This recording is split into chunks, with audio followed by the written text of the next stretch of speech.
Amém, glória a Deus. Saudação de paz a todos. Que Deus em Cristo continue abençoando esta obra, esse ministério, em nome do Senhor Jesus. Eu sou pastor Ângelo, residi ali em Salvador, no Brasil, né, era, congregava na Igreja Profética Videira Verdadeira, Igreja Batista, e há 3 anos e mais ou menos 2, 3 meses estou eu aqui, né, precisamente no sul da Itália, né, em Caserta. Resido aqui há 3 anos, quase 3 anos e meio, e a minha congregação hoje é aqui em casa. Não tem placa, não tem, né, uma denominação, simplesmente nós, né, nos reunimos, uma célula, e buscamos a Deus, adoramos a Deus e aprendemos com Deus, né? E eu quero agradecer a esta oportunidade, a qual, né, foi feita hoje. Confesso aos irmãos que fiquei um pouco apreensivo, fiquei um pouco assim preocupado a respeito, né, do que ministrar hoje, mas Deus ele é sempre, né, o provedor. Não há uma situação que Deus ele não resolveu no deserto. Deus ele proveu pão, proveu peixe, e não será diferente aqui. Deus ele tem uma palavra, tem um maná para minha e para sua vida. E eu peço que os irmãos abram as vossas Bíblias em Mateus capítulo de número 5. Mateus, capítulo de número 5. Deus ele tem falado comigo há alguns dias a respeito dessa palavra aqui, e vamos entender um pouco, né, esta palavra. Amém? Vou ler. Jesus, vendo a multidão, subiu ao monte e, assentando-se, aproximaram-se dele os seus discípulos, e, abrindo a boca, os ensinava, dizendo: Bem-aventurados pobres de espírito, porque deles é o reino dos céus. Amém? Senhor bendito e eterno Deus, muito obrigado, Senhor. Já foi orado, mas meu Senhor, com a união da igreja, meu Senhor, e complementando a oração juntamente com os irmãos, eu quero pedir, meu Senhor, que o Senhor traga a clareza e o entendimento da tua palavra, Senhor, porque de mim mesmo, meu Deus, eu não posso fazer nada, Senhor. Pai, mas o Senhor é o Deus que traz, meu Senhor, aquilo que é necessário para hoje, o alimento necessário para hoje. E eu te peço, Senhor, nos alimenta, nos dá uma palavra, meu Senhor, ó Pai, que venha mudar a nossa vida, que seja um alimento, meu Senhor, ó Pai, que venha permanecer, meu Senhor, continuamente ecoando na nossa vida. É o que eu te peço, em nome do Senhor Jesus. Amém. Glória a Deus. Irmãos, a Bíblia nos mostra, que nos revela que esse foi um dos primeiros sermões do Senhor Jesus. A Bíblia nos diz que após Jesus ele passar pela tentação no deserto, no capítulo de número 4 de Mateus, a Bíblia nos diz que a fama de Jesus se estende, chega até na região da Síria. Observe que a fama de Jesus se espalhou de tamanha forma e tamanha velocidade que chegou nas regiões da Síria e na Judéia, na Galileia, da além do Jordão, em Decápolis. A fama de Jesus crescia cada vez mais, mas o ministério de Jesus não se iniciou a partir do momento em que ele começou a manifestar milagres, não. O ministério de Jesus, na verdade, começou no momento em que ele foi tentado no deserto. Haja vista que tem muitas pessoas que pensam que o ministério é confirmado a partir quando as coisas vão bem, quando as coisas estão fluindo, quando as coisas estão acontecendo. Opa, não é bem assim. Na verdade, o ministério se evidencia, como Jesus ele passou, nós também iremos passar. Jesus ele padeceu muitas adversidades, E observe que depois que Jesus ele foi tentado e os anjos serviu, a Bíblia nos diz que Jesus, que a autoridade de Jesus se manifestou. Depois que Jesus sai de Nazaré e vai para Cafarnaum, todos ficam impactados com o sermão, porque ele prega com autoridade, a ponto de os espíritos malignos se submeter a Cristo. E diz que sermão, e muita gente se indaga e diz que sermão é esse, que autoridade é essa, porque até os espíritos lhe submete. Mas antes de tudo isso, antes de Jesus, ele manifestar autoridade, de manifestar milagres, porque a Bíblia nos diz que muitos vinham de várias partes, várias regiões e traziam os enfermos e todos eram curados, mas antes disso, Jesus ele passou por um processo doloroso. Jesus vivenciou, passou fome, sede, porque a Bíblia nos diz que ele, né, jejuou 40 dias e 40 noites e foi transportado ao deserto. E ali Jesus foi tentado, passou por muitas adversidades, e tem pessoas que passam por uma adversidade e acha, e tem muitos, né, que pensa que a adversidade é consequência do pecado, e nem sempre, irmãos. Porque a Bíblia nos diz que havia um cego, ao qual o cego ele estava ali, não porque ele era cego, não porque ele queria, mas os discípulos indagou com Jesus, dizendo: Senhor, quem foi que pecou, ele ou seus pais, para que ele nascesse cego?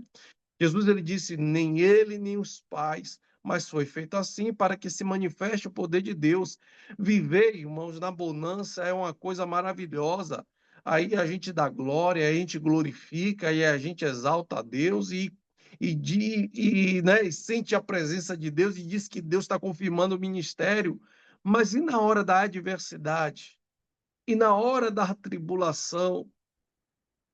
Haja vista que Davi, o ministério de Davi não se confirmou a partir do momento em que ele foi coroado a rei. Você vai ver que Davi, antes de ser coroado a rei, ele passou por adversidade, por confrontos. Davi enfrentou logo de cara um gigante. E tem muita gente que quer receber a promessa de qualquer maneira, e não é bem assim. Primeiro passamos por adversidade, por provações, sim, é necessário para moldar o nosso caráter. A Bíblia nos diz que depois que Jesus ele passa por adversidade, Jesus começa a ensinar.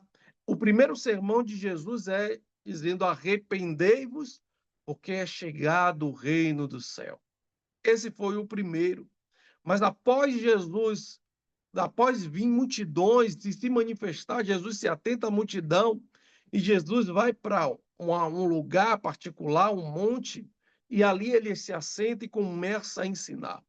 E a primeira palavra que sai da boca de Jesus, o sermão completo, é: bem-aventurado os pobres de espírito, porque dele é o reino de Deus. Observe que o primeiro sermão de Jesus foi: arrependei-vos, porque é chegado o reino do céu. Mas quando Jesus ele começa a manifestar esse sermão, que são as bem-aventuranças, Jesus diz: bem-aventurado, presta atenção nisso, bem-aventurado os pobres de espírito, porque dele é o reino do céu. Jesus ele disse: é chegado o reino do céu, mas bem-aventurado é o pobre de espírito, porque deles é o reino do céu. Entende, irmãos, que pobre, para entendermos primeiro essa palavra, temos que entender o que significa pobre, ser pobre. Que, na verdade, pobre é o indivíduo desprovido do necessário. É o indivíduo que não tem recursos próprios ou que depende de alguém. Segundo no Brasil, segundo o IBGE, pessoas pobres e necessitadas, de fato, é aquelas pessoas que dependem do Estado ou do benefício, Bolsa Família, Vale Gás, ou seja lá o que for. Esses são considerados, eles colocam na linha da pobreza as pessoas que recebem algo do Estado. No reino do céu, é quase parecido. No reino do céu, o pobre de espírito, ele é bem-aventurado porque ele de fato reconhece a posição a qual está. Ele reconhece que é pobre porque é necessitado. Ele precisa de alguém, não de alguém, ele precisa de Deus. E entenda, vale ressaltar que na Bíblia destaca 3 tipos de pobre, e eu quero que você preste atenção nisso. O primeiro pobre ao qual a Bíblia destaca é o pobre ingrato. Quantos aqui conhecem pessoas que precisam, mas recebem e são ingratas? Não reconhece que recebeu no momento difícil e quando passou por algum problema ou eventualidade foi ingrato naquilo que recebeu. Tem pessoas que é assim. A Bíblia destaca esse pobre ingrato que está lá. Desculpe, irmão, que minha garganta não está boa. Que está lá descrito no livro de Êxodo. A Bíblia nos diz que depois que o povo vivenciou os sinais ali, né, no Egito, o povo contemplou e viu a água se transformando em sangue. A praga das rãs, a praga da mosca, a praga do piolho, do gafanhoto, da saraiva, a praga das trevas, praga os sinais da praga como diz, dos animais, da úlcera, da morte do primogênito por final. O povo ali vivenciou e viu os sinais, as maravilhas de Deus ali contra o povo do Egito. O povo vivenciou e contemplou a nuvem da glória de Deus, que não deixava o sol, né, sobrecarregar ou aquecer o povo, queimar o povo de dia. Ou seja, a nuvem da glória de Deus conduzia o povo no deserto de dia e de noite uma cortina, uma coluna de fogo de noite. O povo presenciou tudo isso.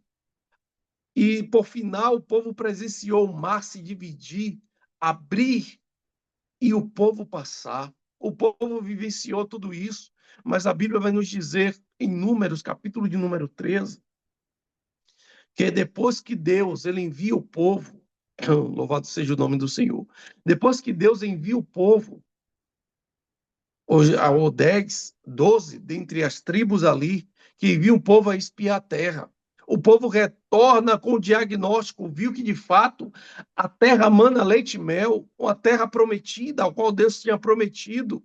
A terra, o povo era próspero, era uma terra próspera. Mas quando o povo retorna trazendo as boas novas, ele diz: de fato, a terra ela mana leite e mel. É uma terra que tem cachos de uvas grandes, ao qual 2 pessoas tinham que carregar. Era uma terra próspera, porém, era uma terra que tinha gigantes. 10 homens corromperam toda uma nação. Israel ficou triste quando eles falaram a respeito dos gigantes e começaram a murmurar contra Deus, dizendo: o Senhor nos trouxe a esse lugar para nos matar, para nós morrermos no deserto. Se levanta Caleb e Josué. E a Bíblia nos diz que Josué e Caleb rasga as vestes e se coloca diante do povo e disse: povo, se Deus se agrada de nós, se agradar de nós, ele vai nos dar esta terra. Porque esta terra, de fato, mana leite e mel.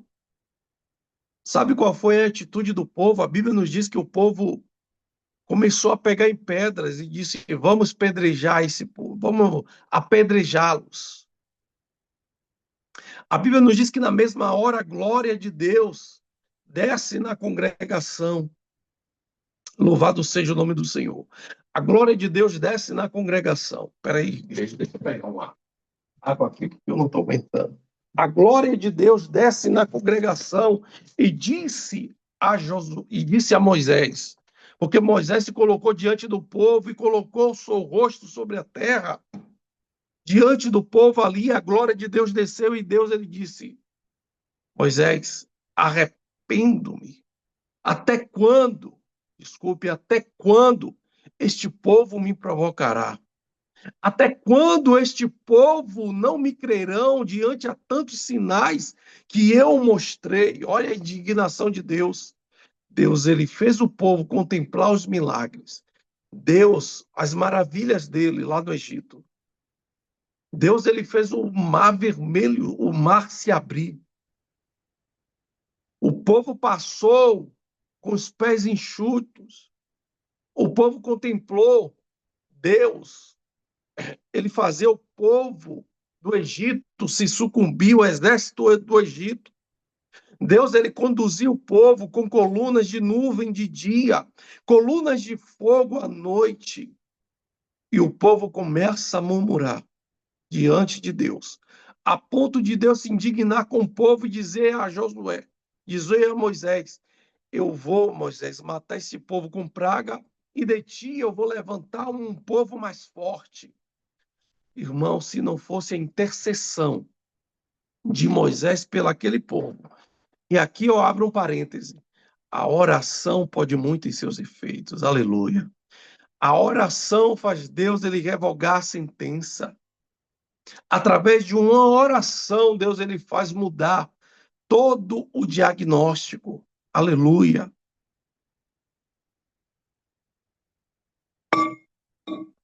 Aleluia. Louvado seja o nome do Senhor. Aleluia. Melhorei. Louvado seja o nome do Senhor.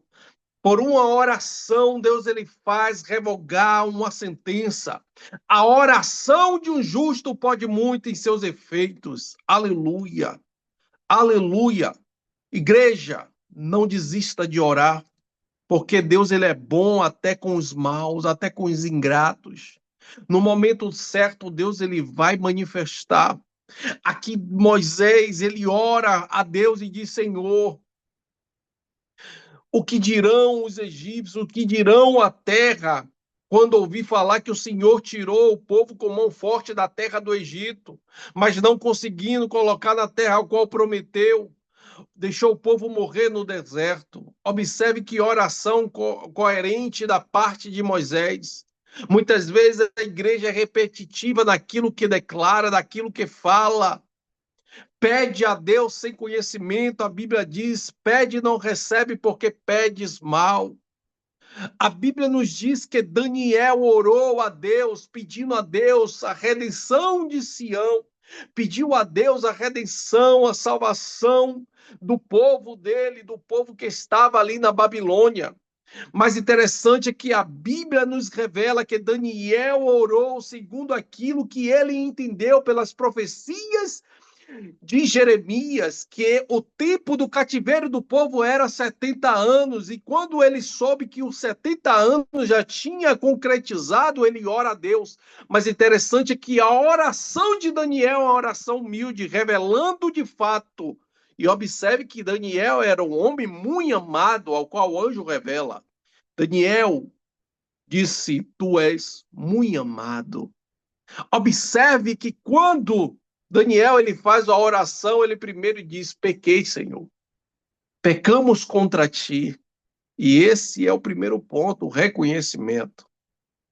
Isso aqui é a característica de um pobre de espírito, mas eu não quero me atentar a isso, irmãos, porque o tempo é curto. Eu tenho que terminar, porque a irmã me deu 40 minutos, não é 40 minutos, irmã? 40 minutos.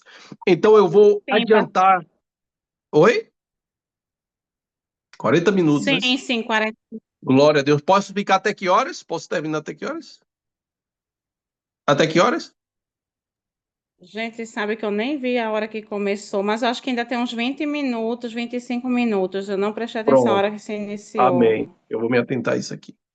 Então, irmãos, eu não vou me atentar à questão da oração de Daniel, mas eu quero dizer que ser ingrato diante de Deus tem suas consequências. Tem as suas consequências. Não seja ingrato. Não seja ingrato. Lembra das coisas que Deus ele fez.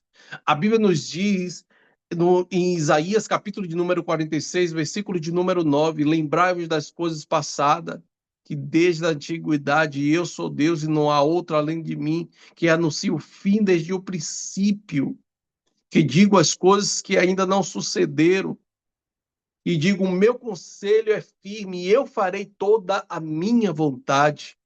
Observe, observe as coisas que Deus ele tem feito. Não seja ingrato. Manifeste sempre a gratidão diante de Deus, mesmo passando por muitas adversidades, mesmo passando por tribulação. Lembre-se que a última palavra sai da boca de Deus.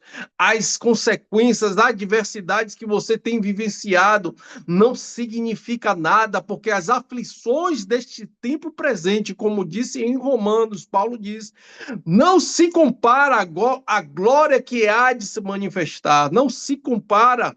Então tenha paciência, não ore, porque o que mais Satanás ele quer de mim e de você é arrancar murmuração diante de Deus, mas faça o contrário, faça o contrário, manifeste adoração diante de Deus em meio à adversidade.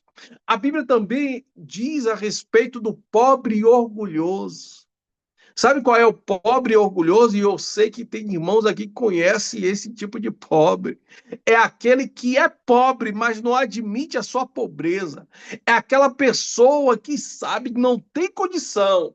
Não tem condição, mas para não ficar por trás, tem gente aqui que conhece. Para não ficar por trás, faz de tudo, faz dívida, anda com um iPhone de última geração, divide 300 vezes para mostrar que está na atualidade. Pessoas que compram roupa de marca, se endivida todo, sofre as consequências, muitas vezes não paga porque não sabe que é pobre, muitas vezes por causa do orgulho não consegue pagar e depois vem murmurar a Deus dizendo: o Senhor é dono do ouro e da prata, o Senhor faz isso, o Senhor é isso e aquilo, mas é o orgulho da pessoa de não admitir sua realidade e quer ser uma coisa ao qual a realidade não condiz, irmãos. E nós temos que reconhecer isso.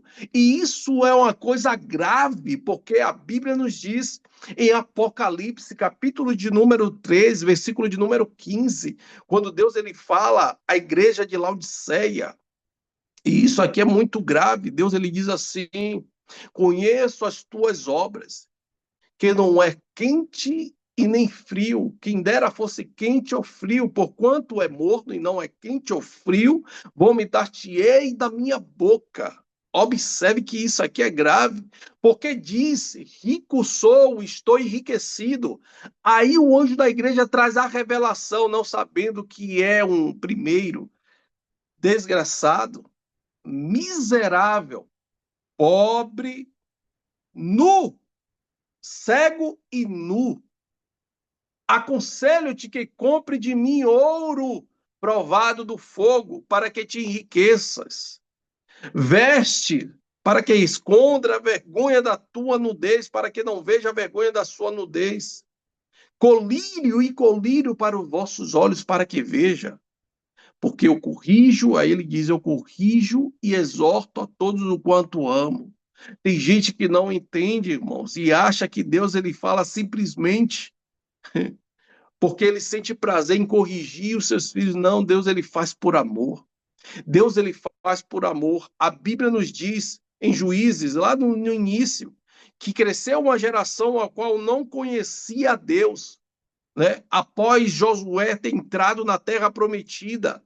E o povo começou a profanar, o povo começou a se corromper, uma geração que não conhecia Deus, não foi passado a ele o conhecimento a respeito de Deus. E o povo se corrompeu, sabe o que Deus fez? Permitiu a guerra contra eles. E muitas vezes Deus ele permite, irmãos. Deus ele permite situações acontecer simplesmente para nós voltarmos do lugar da onde não deveríamos ter saído. Observe o que em Lamentações, capítulo de número 3, versículo 31 diz: dá a sua face ao que fere e farte-se de afronta, pois o Senhor não rejeitará para sempre, pois ainda que entristeça muito, usará de compaixão segundo a grandeza das suas misericórdias, porque não entristece nem aflige os filhos dos homens de bom grado. Ou seja, o profeta Jeremias está dizendo aqui através, né, o Deus está falando aqui através da boca do profeta Jeremias que ele não faz porque gosta, ele não aflige o povo porque gosta, mas porque muitas vezes é necessário, porque dessa maneira o povo ele tornou para Deus. É dessa maneira. Tem muita gente que é orgulhosa e Deus, ele não suporta. A Bíblia nos diz em Tiago, capítulo de número 4, versículo 6, que Deus, ele resiste ao soberbo, mas dá graça aos humildes. A Bíblia, a Bíblia nos diz que um coração contrito e quebrantado, esse Deus não despreza. Aleluia. Mas um coração soberbo, endurecido, esse Deus resiste. Deus, ele resiste a um coração soberbo, a um coração que não admite a sua pobreza, mas fica no orgulho. Então, larga o orgulho de lado. Manifeste, Deus, ele gosta de um coração sincero, um coração humilde e quebrantado. E o terceiro tipo de pobre é exatamente esse, o pobre humilde. O pobre humilde é aquele que é quebrantado, é aquele que não resiste, né? Que reconhece de fato a sua posição, ao seu estado, o estado de necessidade, o estado que de fato precisa. A esse Deus ele ouve, é exatamente desse que Deus ele está falando. É esse que Deus está falando de mim, de você, porque você não está aqui porque veio passar o tempo, não. Você de fato está aqui porque precisa, porque quer da parte de Deus uma palavra, quer da parte de Deus uma resposta, e Deus ele veio aqui para te dar alguns direcionamentos e uma resposta daquilo que você precisa. Interessante que quando Jesus ele fala a respeito dessas bem-aventuranças, Jesus ele não falou de forma aleatória. Jesus não falou de forma aleatória porque achou bonitinho. Não, vou falar esse versículo aqui, vou começar bem-aventurado os pobres, porque dele é o reino de Deus. Não. Deus ele falou tudo sequencialmente, porque tudo diz respeito a uma pessoa pobre de espírito, a uma pessoa que reconhece a sua pobreza, ele é humilde e reconhece a sua necessidade diante de Deus. E que reconhece a sua necessidade, ele é aquebrantado. E quem é aquebrantado, irmãos, esse chora. Aleluia. E logo depois, no versículo de número 4, ele diz: bem-aventurados que chora, aleluia, porque dele, porque dele, porque bem-aventurados que chora, porque serão consolados, aleluia. E observe que quem chora, de fato, é aquebrantado, irmãos, é aquebrantado. E em Salmos, capítulo de número 126, versículo de número 6, diz que o que semeia com lágrima, aleluia, colherá, cegará, aleluia, com sorriso, com uma alegria. A Bíblia nos diz o que leva a preciosa semente, andando e chorando, voltará trazendo consigo os seus molhos, cantando e sorrindo, trazendo consigo os seus molhos. Observe que o salmista Davi, ele fala no capítulo de número 42, versículo 3, ele diz assim, ó, as minhas lágrimas servem de alimento dia e noite, porque diz, aonde está o seu Deus? Vamos inverter isso? Vamos inverter esse versículo? Muitos dizem assim, ó, aonde está o seu Deus? Aí a nossa resposta é, pega o lencinho, se ajoelha e começa, Jesus, Senhor, o Senhor conhece, meu Deus, e o Senhor viu, Pai. O Senhor ouviu, Senhor, e eu não tenho resposta. A minha única resposta é a lágrima, é o que eu tenho, Senhor. E a lágrima começa a correr do rosto, e aí vem aquela palavra, e Ele enxugará dos nossos, aleluia, Ele enxugará dos nossos olhos toda a lágrima, sabe por quê? Porque Ele vai te consolar.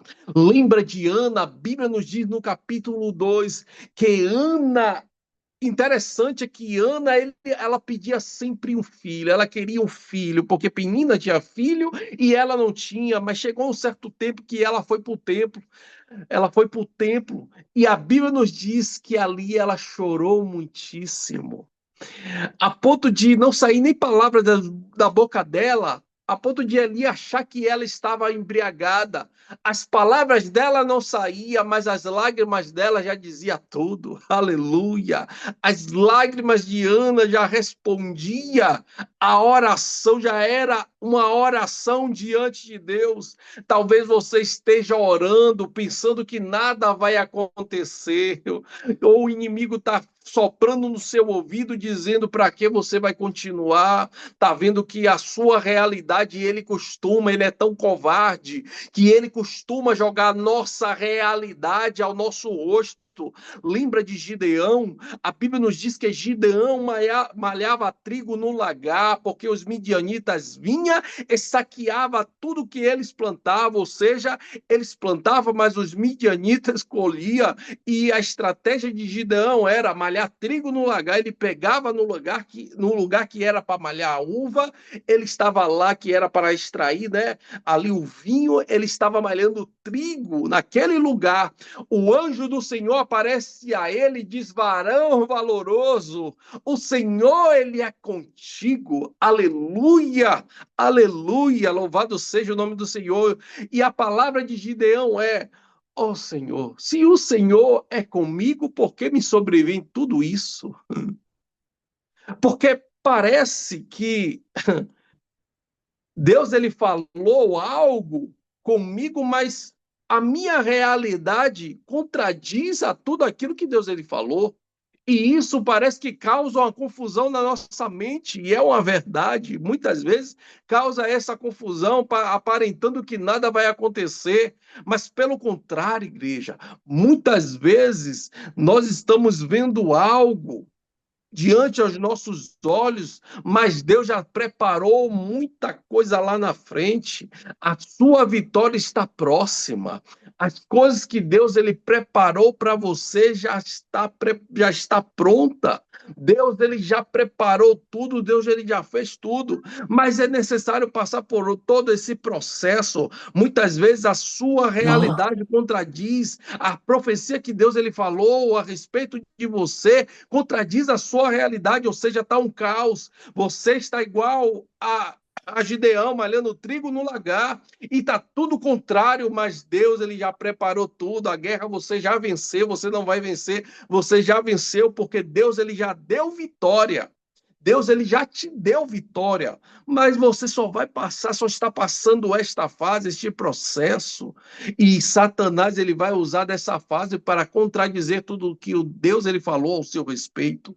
Então não desista, continue chorando, e vai vir acusadores, como vieram a Ana dizendo que ela estava embriagada, mas não sabia que aquele choro, aquele choro dela e a boca a qual ela só batia, a expressão a qual ela manifestava diante do altar, era simplesmente a maneira que ela estava falando com Deus com a alma. Não foi porque tem muita gente que ora, faz uma oratória bonita, uma oratória linda, mas não é da alma. Mas tem gente que tem um coração de fato aquebrantado, e por causa disso, por causa das suas lágrimas, a oposição vai se levantar, e o conselho é, versículo de número 5: bem-aventurados mansos. Aleluia.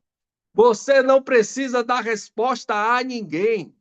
Você não precisa responder. Lembra daquela mulher lá em Lucas, capítulo de número 7, versículo de número 31, se eu não me engano é 36. A Bíblia nos diz que Jesus ele foi convidado por um fariseu à sua casa para almoçar.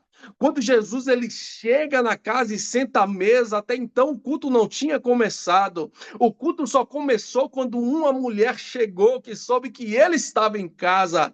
Estar na casa não significa manifestação do poder de Deus, não.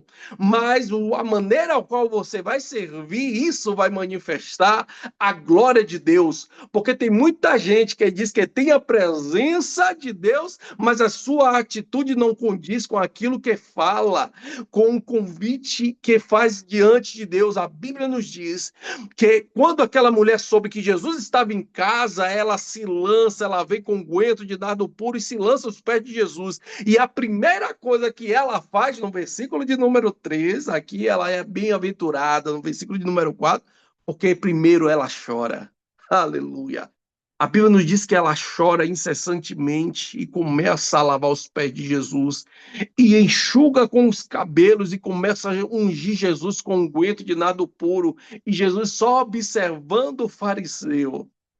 E Jesus não fala nada. E de repente o fariseu começa a indagar entre si, dizendo: se essa mulher soubesse quem é que está te tocando, porque é uma pecadora. O problema se manifestou sem ela saber.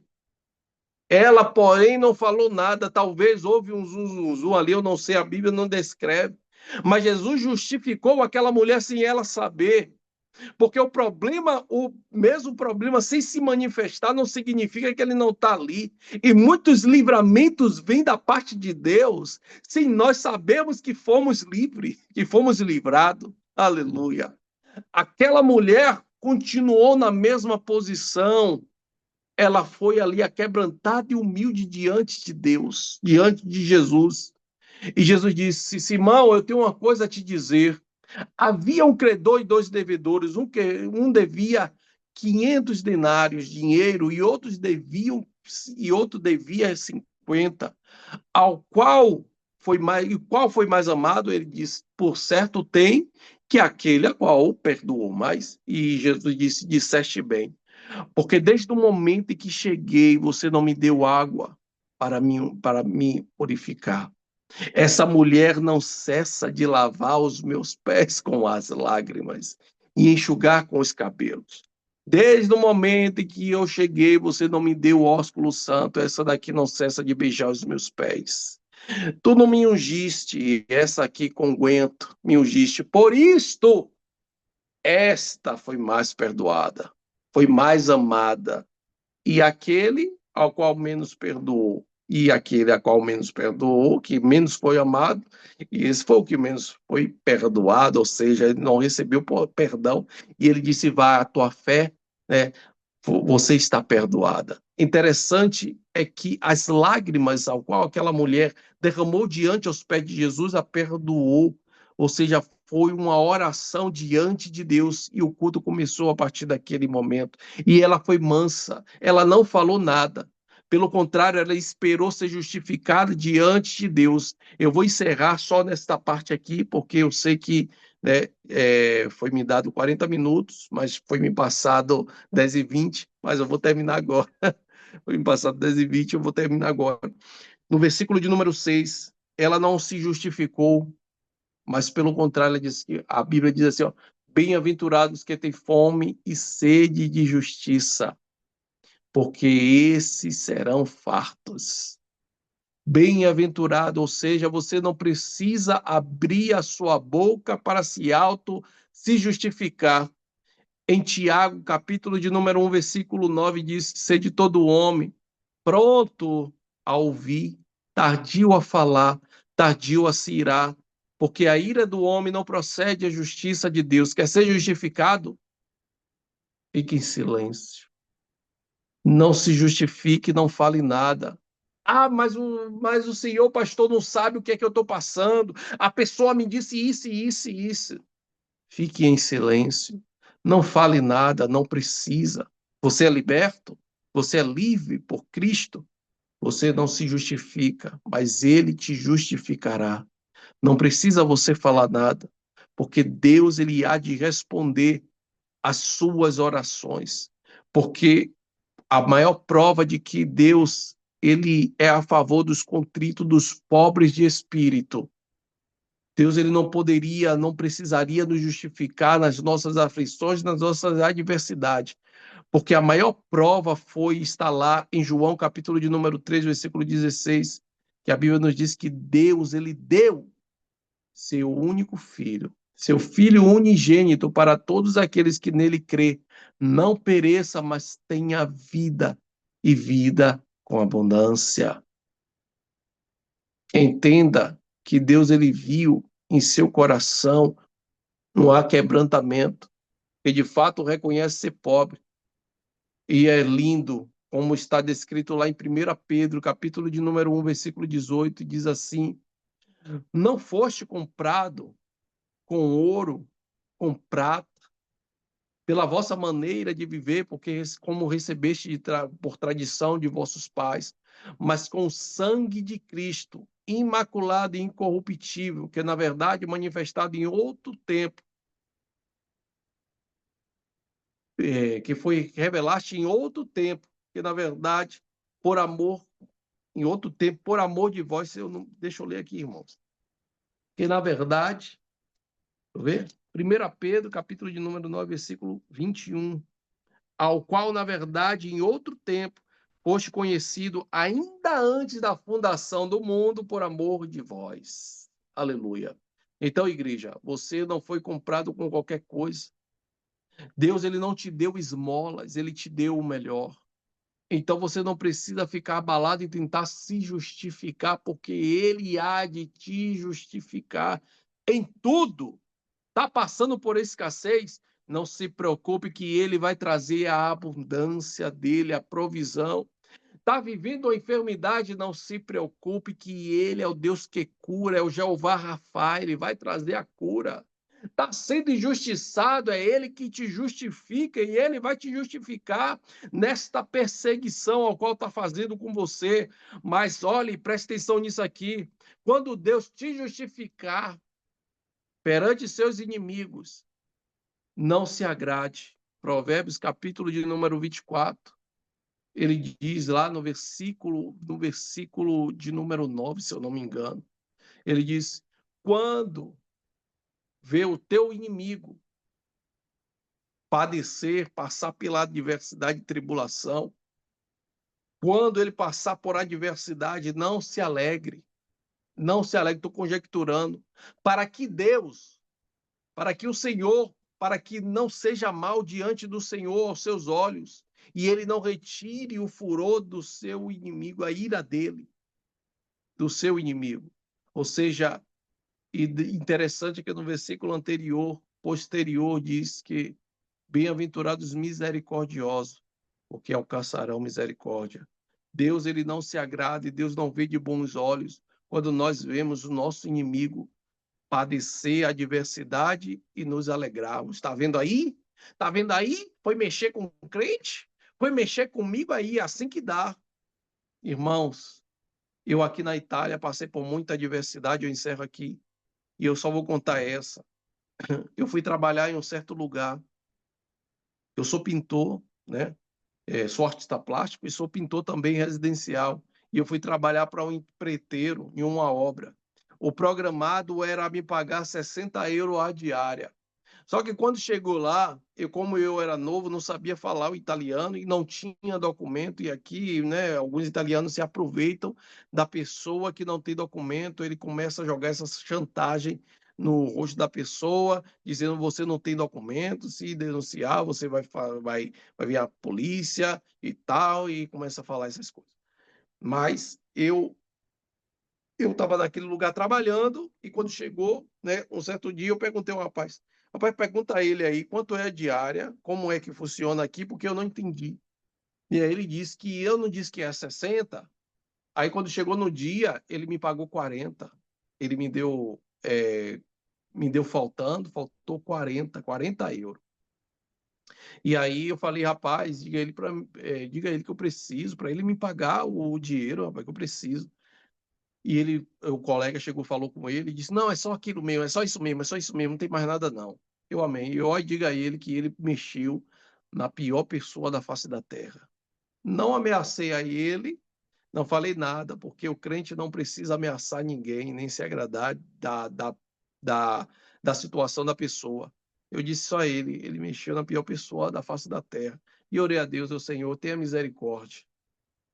Eu falei com Deus ali, entreguei diante de Deus, meu Deus, o Senhor sabe que eu sou justo diante do Senhor e diante dos homens, eu procuro ser justo e eu não estou devendo nada a ninguém. Irmãos, aconteceu algo que eu não me alegro, não me alegrei. A Bíblia não diz que o que aconteceu nessa narrativa aí diz que quando um colega disse que quando houve um problema lá no teto no forro lá da casa lá, o qual a gente estava trabalhando, o colega disse, segundo ele, né, que teve um problema lá, que teve que tirar todo o teto, porque houve alguma deformação lá, algum problema, que o rapaz que ele colocou, né, para agitar o fogo, colocou errado. E ele teve que pagar 4.000 euros para tirar todo o fogo da casa e colocar um novo fogo. Você entende? Você não precisa orar a Deus, pedir a Deus vingança, mas simplesmente justiça. E deixar na mão de Deus e não se alegrar com o furor que Deus ele há de se manifestar, de manifestar. Entenda que o que eu passei não foi dizendo que eu sou melhor do que aquela pessoa que, né, passou a adversidade. É porque Deus ele é justo. A Bíblia diz: não erreis, de Deus não se deixa zombar. O que o homem plantar, certamente ceifará. Então, ande na justiça, porque Deus ele há de te justificar. Eu peço aos irmãos que me perdoem, né, se passei do horário, né, e eu vou ficar até aqui, não posso externar mais. Eu agradeço a Deus. Foi me falado hoje, eu fiquei assim, irmão meu, meio que inquieta a respeito da, né, do que trazer, e Deus ele me trouxe à luz esta palavra, e eu creio que os irmãos recebeu, né, a palavra. Saiba que o Senhor te justificará, o Senhor irá te consolar, ele vai saciar a sua fome, a sua sede de justiça, ele vai saciar, porque ele vê que há quebrantamento no seu coração e de que você reconhece de que é um pobre de espírito. Amém? Que Deus em Cristo abençoe, né? Em nome de Jesus, eu quero orar pela sua vida antes de passar. Amém? Senhor bendito e eterno Deus, Pai, muito obrigado, Senhor. Meu Deus, eu agradeço a Ti pela palavra ao qual o Senhor, meu Deus, disponibilizou para nós neste dia, por este alimento, e o Senhor não tem deixado faltar. Meu Deus, eu sei que o Senhor reconhece que nós somos de fato pobres de espírito, porque nós precisamos e somos inteiramente dependentes do Senhor. Meu Deus, me perdoa, Jesus, se nos perdoa, se nós de fato, meu Senhor, nos indagamos muitas vezes, meu Senhor, e causamos tristeza ao teu coração, Senhor. Que na verdade, meu Deus, o inimigo ele vem com afronta, meu Deus, lançando em nosso rosto, meu Senhor, tudo que nós temos passado, as adversidades, e muitas vezes nós nos precipitamos, meu Senhor, até na maneira de falar diante de Ti, mas nós reconhecemos, meu Senhor, que sem Ti nada podemos fazer, que de fato nós somos pobres, meu Senhor, pobres de espírito, meu Senhor. Meu Deus, eu te peço, meu Senhor, sacia a nossa fome e a nossa sede, meu Deus. Sacia-nos, meu Senhor, em nome de Jesus, meu Deus, porque eu sei que o Senhor, meu Deus, é poderoso para fazer muito mais, além daquilo que pedimos ou pensamos. E a tua palavra nos diz que, segundo as tuas riquezas, o Senhor é rico, suprirá. O Senhor não é rico, o Senhor é dono de todas as coisas. E segundo as tuas riquezas, o Senhor suprirá todas as nossas necessidades em glória. Pai de Israel, eu te agradeço em nome do Senhor Jesus, amém. Graças a Deus.